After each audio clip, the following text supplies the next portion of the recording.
Hi, welcome to our Pharma Topics channel. Our topic of discussion is microarray technique. It is an important technique which is widely used in cell biology and molecular pharmacology. DNA microarray technology, otherwise called as DNA chips or biochips, it was introduced by Patrick Brown and his colleagues at Stanford University in 1995. It is a high throughput and versatile technology used for parallel gene expression analysis for thousands of genes. It is more advanced and than the conventional techniques like southern or northern blotting or the RT-PCR, where it uses different probes to identify the DNA in a given sample. So let us see the differences between southern blotting and microarray technique. So in southern blotting, a single probe is used to search the target DNA. The target DNA is immobilized on a membrane. Only a limited number of genes and samples may be analyzed at a time. And hybridization is performed on membranes like nitrocellulose in case of southern blotting. In case of microarray, a large number of different probes are used to identify the specific DNA. The probes are fixed to the slide or the chip. It is a high throughput screening method and it may be analyzing a large number of genes at a time. Hybridization is performed on slides or chips.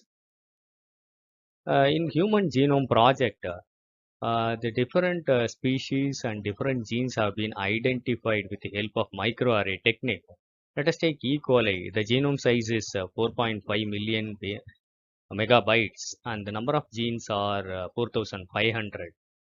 In case of Saccharomyces cerevisiae, the genome size was 16 MB and the number of genes are approximately 6,200. And in case of C. elegans, the genome size is 100 MB and the number of genes are around 19,200. In case of Drosophila melanogaster, the genome size is 130 MB and the number of genes are 13,900. In case of Mus musculus, which is having identical with respect to many studies related to humans, the genome size is 3000 MB and approximately there are around 20,000 to 30,000 genes. The human genes contain around approximately 30,000 genes. And these genes have been identified, their expressions have been studied with these genomic tools.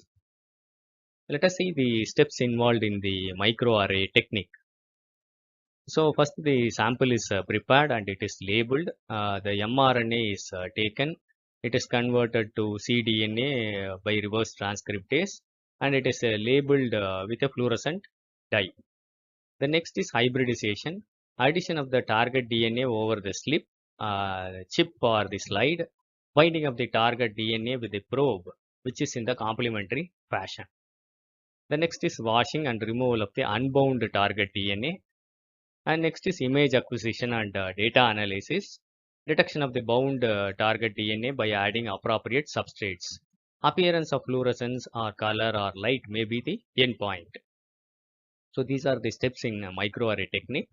Let us see this microarray technique.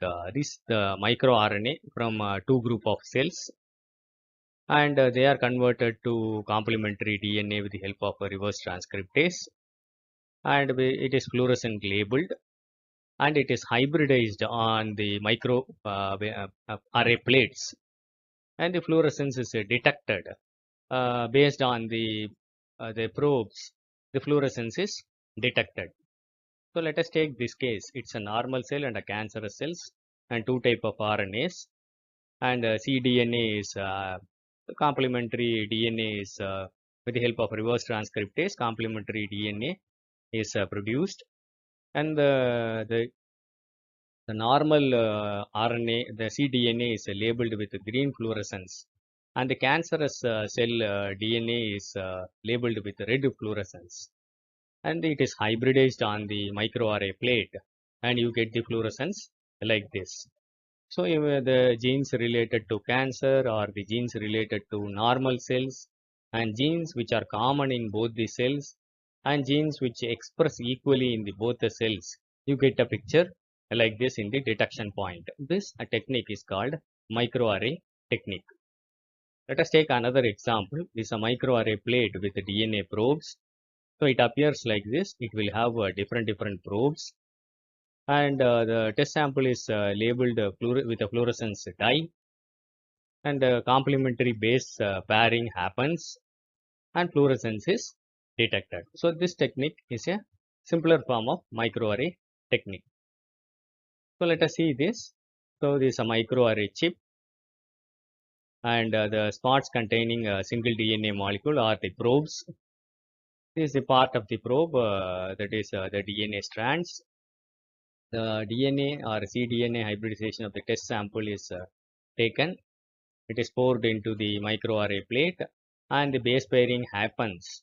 Complementary base pairing happens. So you will get cDNA from the chip and cDNA from the treated cells and the untreated cells. So you get a fluorescence which is detected in the monitor.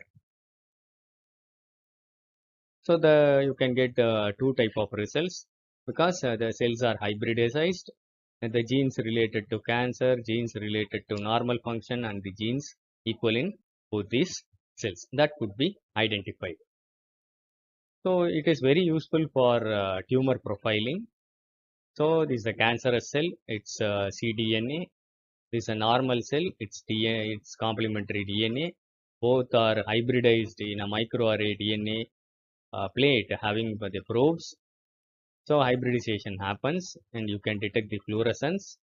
So it will appear like this. The pattern appears like this. So the cancer free patients profile appears like this. So it's an example, and the cancer patient's profile differs. So that could be studied with the microarray technique.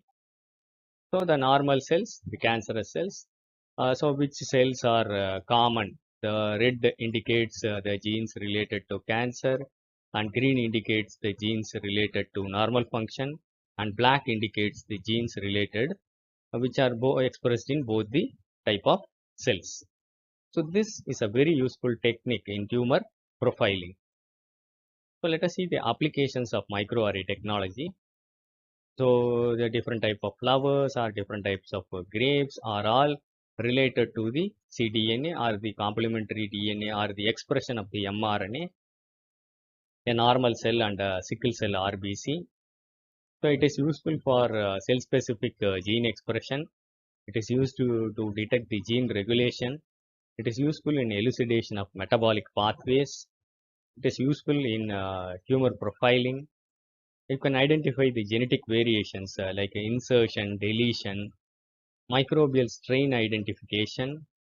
DNA and protein binding could be studied with the help of microarray technology, and these are the few applications of microarray technology.